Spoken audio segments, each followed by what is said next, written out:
Hello and welcome to this special edition of my Livegood What I Dislike About Livegood. I'll start off with saying I did my required calling for today. I called at least 7 new people and I followed up on some other phone calls today as well. So let's jump right into the topic, what I dislike about Livegood. So I like to be authentic, and I think that people will join my team and join me as an upline, because it's not just Livegood that's making like the pitch.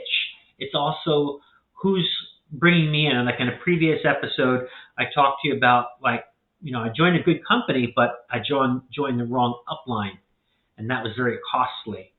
So not only do you got to pick the right company, but you also have to pick the right upline.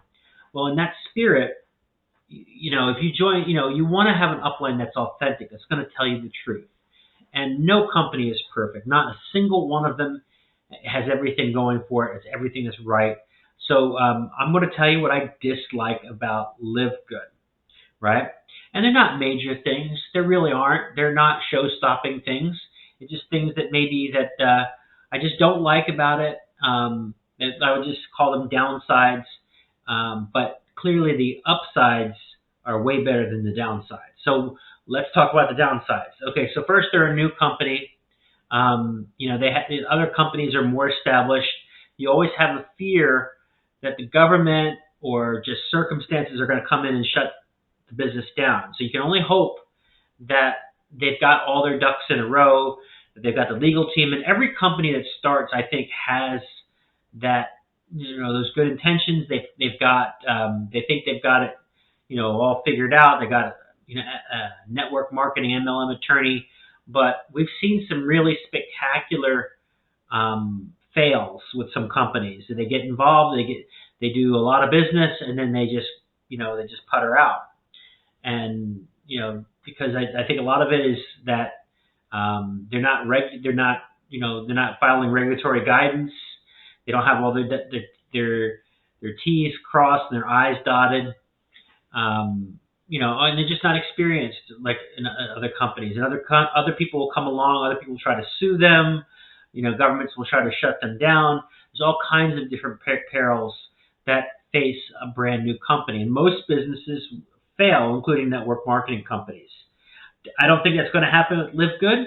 And I think on a positive side to that negative is that, if I think it is preferable to be at the right place at the right time and be at a company at the very beginning.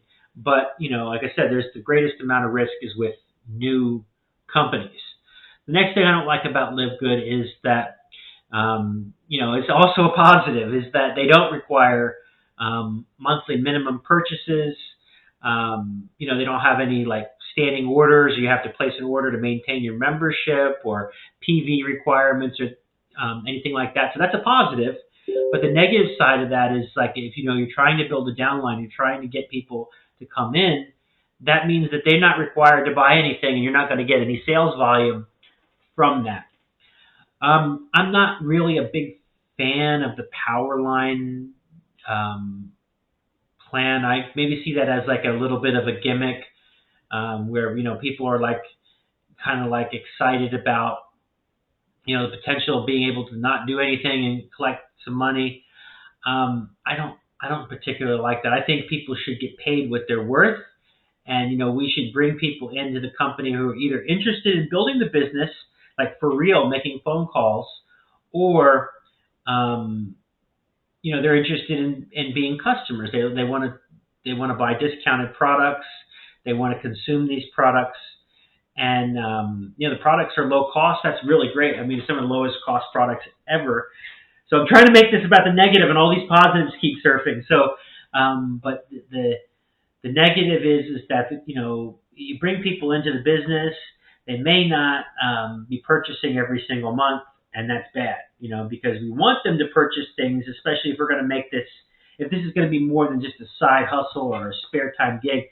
I'm trying to build a long-term sustainable income that's going to be there for a long time, because I don't want to keep jumping from company to company and building it and it not go anywhere. So so that's that. So, and it's very, very basic. It's very, it's, there's not a whole lot of like, you know, we were just talking about enticement, about like people like thinking they can just kick back and not do anything and make money. There's also not this like, hey, this is your chance to break free from the bonds of debt and, break free from the job. You don't hear too much of that, because it's like, I don't think people are making that much. I know that the person who brought me into this, I believe he was saying, and I might be wrong, but I think he was says he's, and it's only been since December. So I think he's making like, last time I think he threw a number out there from the video that I heard, about 6,000. That's what his monthly income is up to right now. So that's good. I mean, he's definitely on target to be a six-figure income earner in this little company. But he's also like he's like one of the top, like, count on one hand the top income earners, and he's also reached the diamond level. So I don't know, maybe it's going to be more now that he reached the diamond level. I know there's a diamond level bonus pool that he's going to have access. So maybe he's going to cross that. I'm sure he's going to cross that six-figure income level. But he's also an established person. I know that he's been in other companies and he had built a good YouTube channel up. And all of that is possible, and we can all do it. It's not something you can just kick back and just sign up in the right power line and wait to get paid. It's going out and talking to people and promoting it, and being a product of the product and using these products every single day, and doing it. So that's the downsides of Livegood. As for me, I believe the positives outweigh the negatives, and I like the products, and I especially like how low cost the products are. So, I'm at a crossroads right now. I'm also considering other opportunities.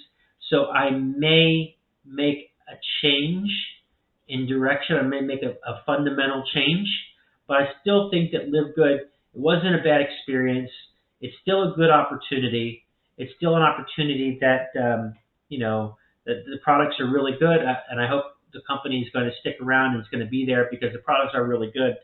And like I said, I'm in another network marketing company, and I buy their products, and they're a lot more expensive. They're a well-established company that stood the test of time, and they've faced down all the legal challenges and all the lawsuits and all that. And they really run a tight ship, maybe even a little too tight, because it's almost impossible to like do the business the way you want to do it. And Livegood's a little bit like that too, because you can't, they put a stop to buying leads and buying clicks. You can't send that traffic over to those landing pages. So I think they're really getting sensitive about, like, they don't want to get shut down for like spam and all that. So they got to be really careful. They're in a rock and a hard place, because people want to send traffic and they want to promote it and they want to tell everybody that they know. But at the same time, there's always a risk that somebody's going to take it a little too far, and they could get, caught up with spam or deceptive marketing practices and things like that. The FTC will come down on them, or state attorney generals can come down on them. And I think it happens to the best of the companies, even companies like Herbalife.